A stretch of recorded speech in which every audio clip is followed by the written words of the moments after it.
You're standing on the deck of a boat somewhere in the middle of the Pearl River estuary, and on the horizon, a bridge stretches so far into the distance that it simply disappears before it reaches the other side. Then, without warning, that bridge vanishes entirely, swallowed by the ocean itself, only to reappear again minutes later on the far shore, as if the crossing simply teleported underneath the waves and picked back up somewhere else entirely. That's not an optical illusion, and it's not a trick of the light. Somewhere beneath the waves, an entire tunnel is carrying that roadway underneath the shipping lanes of one of the busiest ports on Earth. This is the Hong Kong-Zhuhai-Macau Bridge, and everything about it sounds like it shouldn't be possible. The bridge that shouldn't exist. Let's start with the number that makes engineers on every continent quietly recalculate their assumptions about what's achievable. The Hong Kong-Zhuhai-Macau Bridge stretches approximately 55 kilometers across open sea, connecting Hong Kong, Macau, and the mainland Chinese city of Zhuhai into a single continuous road link. For context, that's roughly the distance from Manhattan to the outer suburbs of New Jersey, except instead of driving across solid ground the entire way, a meaningful chunk of that distance runs directly through open ocean, across artificial islands, and underneath a working shipping channel through a submerged tunnel. Structures this long aren't unheard of individually. Long bridges exist. Long tunnels exist. What makes this project genuinely unprecedented is that it isn't one structure. It's three completely different categories of engineering: a cable-stayed bridge system, a series of man-made islands built from nothing, and an immersed underwater tunnel, all stitched together into one seamless crossing that a driver experiences as a single uninterrupted road. Most megaprojects pick one engineering discipline and master it. This one required mastering three simultaneously, then making the transitions between them invisible to the person behind the wheel, which is a genuinely different kind of difficulty than simply building one very long thing. The bridge opened to traffic in 2018 after roughly 9 years of construction, following years of planning and feasibility studies before the first foundation pile ever touched the seabed. The total project cost has been estimated at somewhere around $20 billion, an enormous figure for a single piece of transportation infrastructure, but a figure that starts making more sense once you understand exactly what that money had to buy. Not just steel and concrete, but a structure engineered to survive typhoons, earthquakes, shipping collisions, and saltwater corrosion for a full century, all while never once actually blocking the shipping lanes it crosses. Try picturing the actual scale of that 55-kilometer number for a second, because it's easy to let a big figure like that just wash past you without really landing. 55 kilometers is long enough that if you tried driving the entire crossing at typical highway speed without stopping, it would still take the better part of an hour, and that's assuming smooth, uninterrupted traffic the whole way. Now imagine that almost none of that distance runs over solid, predictable ground the way a normal highway does. Nearly the entire route sits directly over open, moving seawater in a region regularly hit by some of the most powerful storms on the planet. Most bridges have to survive weather. This one had to survive an entire ocean. Why the ocean wouldn't allow a normal bridge? Here's the problem that made a conventional bridge design completely impossible for a huge stretch of this crossing, and it comes down to something most people never think about when they look at a bridge. What's underneath it matters just as much as what's on top of it. The Pearl River estuary sits directly beneath one of the busiest shipping corridors on the entire planet, with massive container ships and tankers moving in and out of the ports of Hong Kong, Shenzhen, and Guangzhou around the clock. A conventional high bridge spanning that stretch of water would need clearance tall enough to let the largest cargo ships pass safely underneath, which sounds simple enough until you realize the region also sits directly inside Hong Kong International Airport's flight path. Build the bridge towers tall enough to clear the ships, and you risk building them tall enough to interfere with aircraft approach and departure corridors. Build them low enough to stay clear of the airspace, and the largest ships in the world's shipping lanes physically cannot pass beneath the structure. Engineers were staring down two mutually exclusive height requirements over the exact same stretch of water, and there was no bridge design tall enough to satisfy the ships and short enough to satisfy the aircraft simultaneously. So instead of building a bridge at all across that specific 6-kilometer section, they buried the road under the seabed entirely, letting ships pass overhead in open water with zero height restriction whatsoever, and letting aircraft fly their normal approach patterns completely undisturbed by a structure that, from the air, simply doesn't exist. Sometimes the smartest engineering solution to an impossible height problem is refusing to build anything above the surface at all. It's worth sitting with just how counterintuitive that decision actually was at the time. Every instinct in bridge engineering pushes toward building upward, taller towers, longer cables, more dramatic silhouettes against the skyline, the kind of design choices that make for a striking photograph and a proud ribbon-cutting ceremony. This project required the opposite instinct entirely, deliberately choosing to make an entire 6-kilometer stretch of the crossing invisible, buried beneath the seabed where nobody driving across it would ever actually see the hardest engineering problem the whole project had to solve. There's no dramatic photo of a tunnel doing its job. It simply works silently underneath everything else, which is arguably a harder sell to funding committees than a bridge tower nobody can miss from miles away. Building islands from nothing. Before a tunnel can dive underwater, it needs somewhere to start and somewhere to end, which meant engineers had to solve an entirely separate problem before tunneling could even begin. They needed dry land in the middle of the open ocean, and there wasn't any. The solution was to build 2 entirely artificial islands, each one engineered specifically to serve as the transition point where the bridge structure ends and the underwater tunnel begins. These aren't small platforms either. Each island spans roughly 100,000 square meters, built up from the seabed using enormous quantities of sand and rock fill, contained within massive steel cylinder foundations sunk deep into the ocean floor to keep the entire artificial landmass from simply washing away or subsiding under its own weight over time. The engineering challenge here wasn't just building an island, it was building an island specifically designed to survive being pounded by typhoon-driven waves and storm surge in a region that gets hit by some of the most powerful tropical storms on the planet virtually every single year. The steel cylinders anchoring each island into the seabed had to be driven down through layers of soft marine sediment before reaching bedrock stable enough to actually support the structure. A process that required specialized heavy machinery capable of operating from floating platforms in open water rather than from solid ground the way normal construction equipment typically operates. Every single piece of equipment, every worker, every ton of material used to build these islands had to arrive by boat, because there was, quite literally, nowhere else for any of it to come from.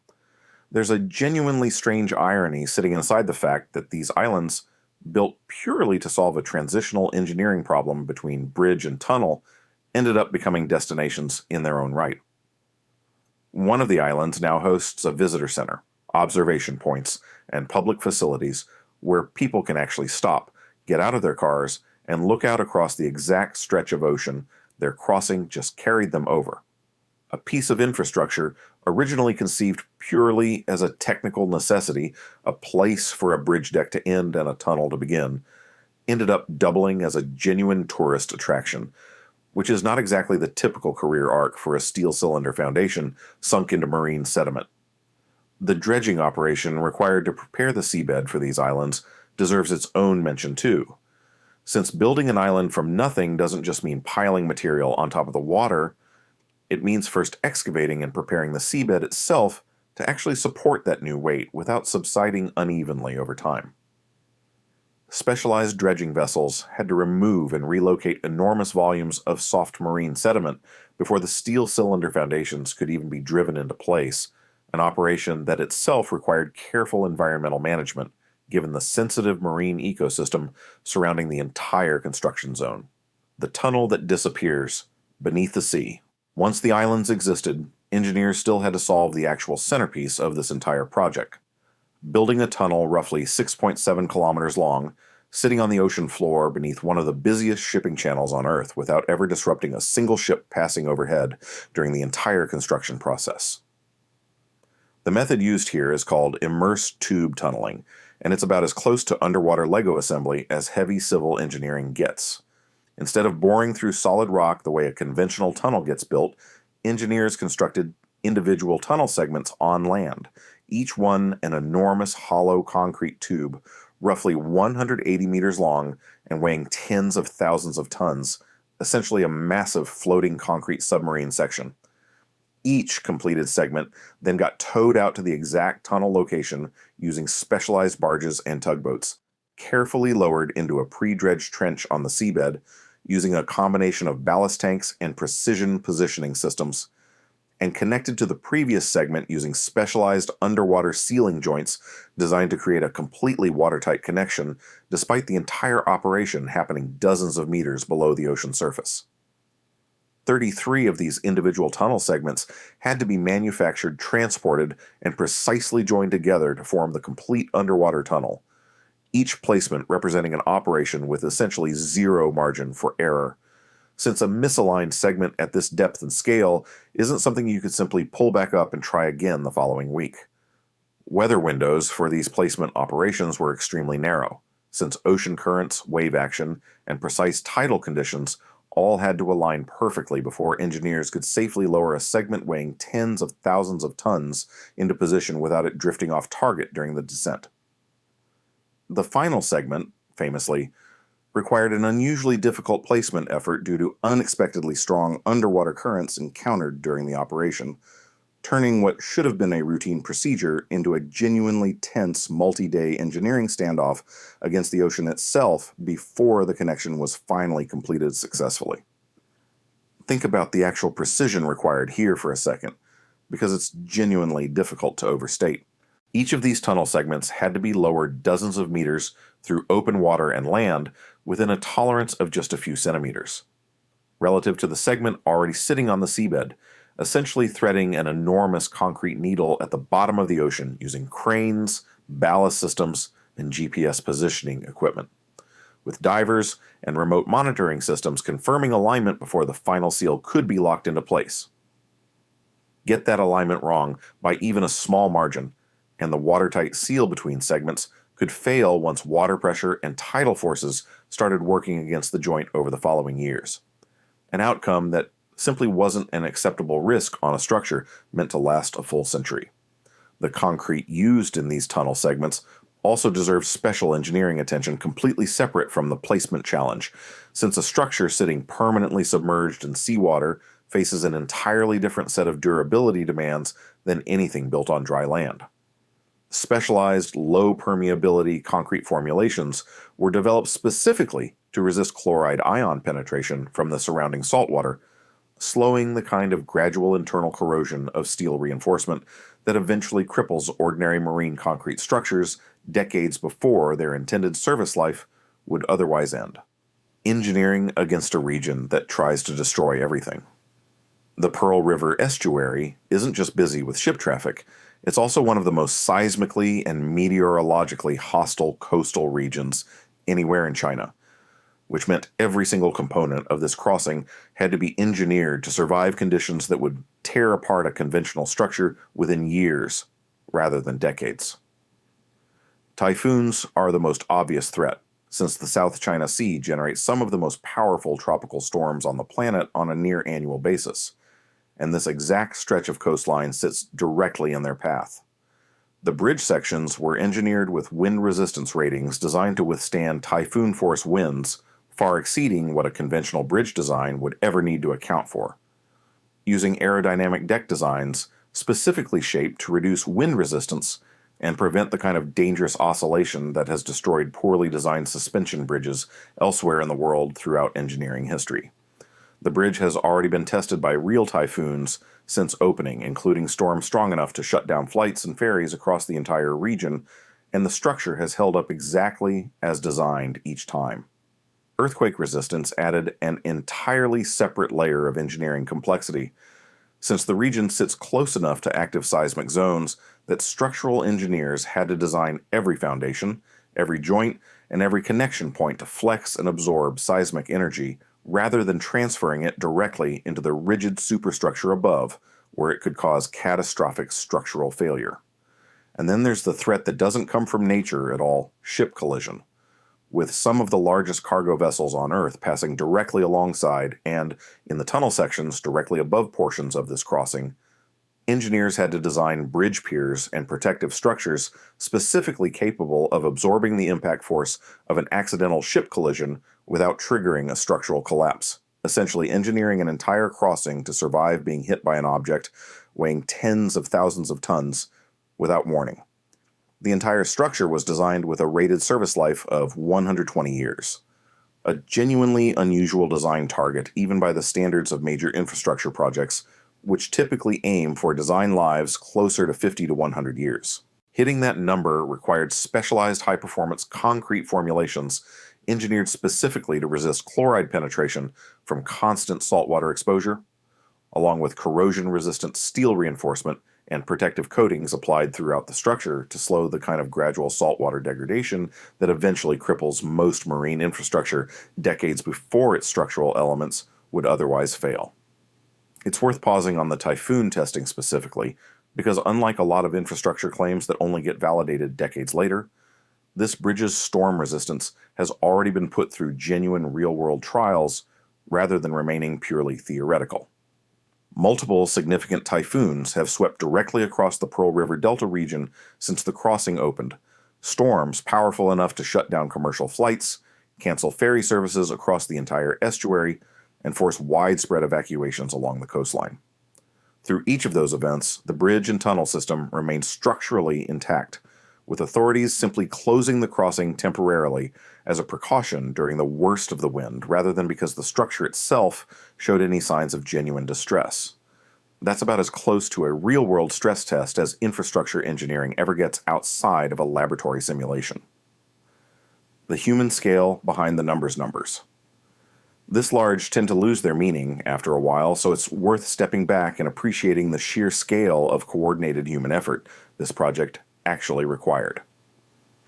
At peak construction, tens of thousands of workers were involved across the bridge, tunnel, and island construction sites simultaneously, many of them living on offshore platforms and support vessels for extended stretches since the work sites themselves were literally out in open ocean, inaccessible by normal commute.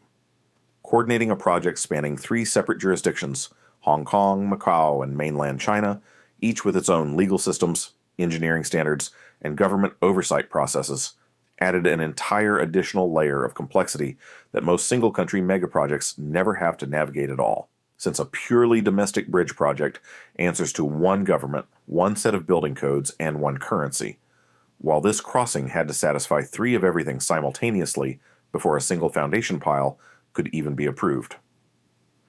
Environmental considerations added yet another layer of difficulty since the surrounding waters are home to a vulnerable population of Chinese white dolphins, and construction had to be carefully managed to minimize disruption to their habitat throughout nearly a decade of continuous marine construction activity. Underwater noise monitoring, adjusted construction schedules, and dedicated conservation zones were all built into the project specifically to address concerns that a project of this scale could permanently damage one of the region's most sensitive marine ecosystems. There's also a quieter engineering story sitting inside the workforce logistics themselves that rarely gets mentioned alongside the more dramatic tunnel segment placements. Building a structure where a huge share of the actual work sites exist only as floating platforms and offshore construction zones meant essentially standing up temporary floating communities out in open water, complete with accommodation, supply logistics, and safety infrastructure for thousands of workers who couldn't simply drive home at the end of a shift the way construction crews on a normal project would. Every meal, every safety inspection, every piece of replacement equipment needed on any given day had to be planned around boat schedules and weather windows, adding a layer of pure logistics complexity that never shows up in a bridge's technical specifications, but shaped nearly every single day of the roughly 9 years this project took to complete. What this bridge actually means. Step back from the individual engineering feats for a moment and look at what this crossing actually accomplishes functionally, because the impressive statistics only matter if the bridge changes something real about how people and goods move through this region. Before this crossing existed, traveling by road between Hong Kong and Zhuhai or Macau required either a lengthy ferry crossing or a multi-hour drive looping around the entire Pearl River Delta through mainland border crossings. This bridge collapsed that multi-hour journey down to roughly 30 to 45 minutes by car, fundamentally reshaping the economic geography of one of the most densely populated and economically significant regions on the planet. The Pearl River Delta region, connected by this crossing, is home to tens of millions of people and represents one of the most concentrated manufacturing and technology hubs anywhere on Earth, meaning a bridge that meaningfully shortens travel time between its major cities isn't just a convenience for individual commuters, it's an infrastructure upgrade with genuine economic ripple effects across supply chains, business travel, and regional integration between three cities that, despite their geographic proximity, have historically operated under three entirely separate legal currency and governmental systems. There's a broader regional strategy sitting underneath this crossing, too, one that ties directly into China's stated ambitions for the entire Greater Bay Area, an economic zone spanning Hong Kong, Macau, and 9 mainland cities that Beijing has explicitly positioned as a rival to major metropolitan economic zones elsewhere in the world. A bridge alone doesn't create that kind of integrated economic region, but it's an essential piece of physical infrastructure underpinning the broader ambition, the same way a country's highway system underpins its entire domestic economy rather than existing as a standalone convenience for any single city along its route. Closing. The crossing that refuses to follow the rules. So step back and look at what's actually sitting out there in the Pearl River estuary right now. A 55-kilometer crossing that refuses to be just one type of structure, shifting seamlessly between bridge, artificial island, and underwater tunnel depending on what the ocean, the shipping lanes, and the airspace above demanded at each individual stretch. 2 entire islands built from nothing sunk into the seabed on steel cylinders driven through soft marine sediment down to solid bedrock. 33 individual tunnel segments, each one a floating concrete behemoth weighing tens of thousands of tons, lowered one at a time into a trench on the ocean floor with essentially zero margin for error. An entire structure engineered to shrug off typhoons, absorb earthquakes, and survive a direct hit from a cargo ship built to last a full century in one of the most hostile marine environments on the planet. None of these individual engineering feats would mean much in isolation. What makes this crossing genuinely remarkable is that all three had to work together as one continuous, seamless road, with a driver crossing from bridge to tunnel to island and back to bridge again, without the transition ever feeling like anything other than an ordinary stretch of highway, despite each individual segment representing one of the hardest engineering problems in its respective discipline anywhere in the world. And that's really the story hiding underneath the 55 kilometers of steel, concrete, and reclaimed seabed. This was never just about connecting 3 cities with a faster commute. It's about refusing to accept that a shipping lane, an airport flight path, and a 100-year storm cycle should be allowed to make a crossing impossible, and instead engineering around every single one of those obstacles simultaneously until the impossible crossing simply became a bridge people drive across without a second thought. Most of the people crossing this bridge today on their morning commute have no idea they're driving over 33 individually placed concrete tunnel segments, each weighing tens of thousands of tons, or that the island they just passed through was built entirely from dredged seabed sand held in place by steel cylinders sunk through soft marine sediment down to bedrock. And that's arguably the whole point. The best infrastructure in the world disappears into the background of ordinary life, and this crossing, despite solving 3 of the hardest engineering problems in its field simultaneously, now just quietly functions as a 30 to 45-minute drive that millions of people take for granted every single week. The next time someone tells you that a piece of infrastructure can't be built because the ocean, the airspace, or the shipping lanes are in the way, there's a 55-kilometer answer sitting in the Pearl River estuary proving otherwise.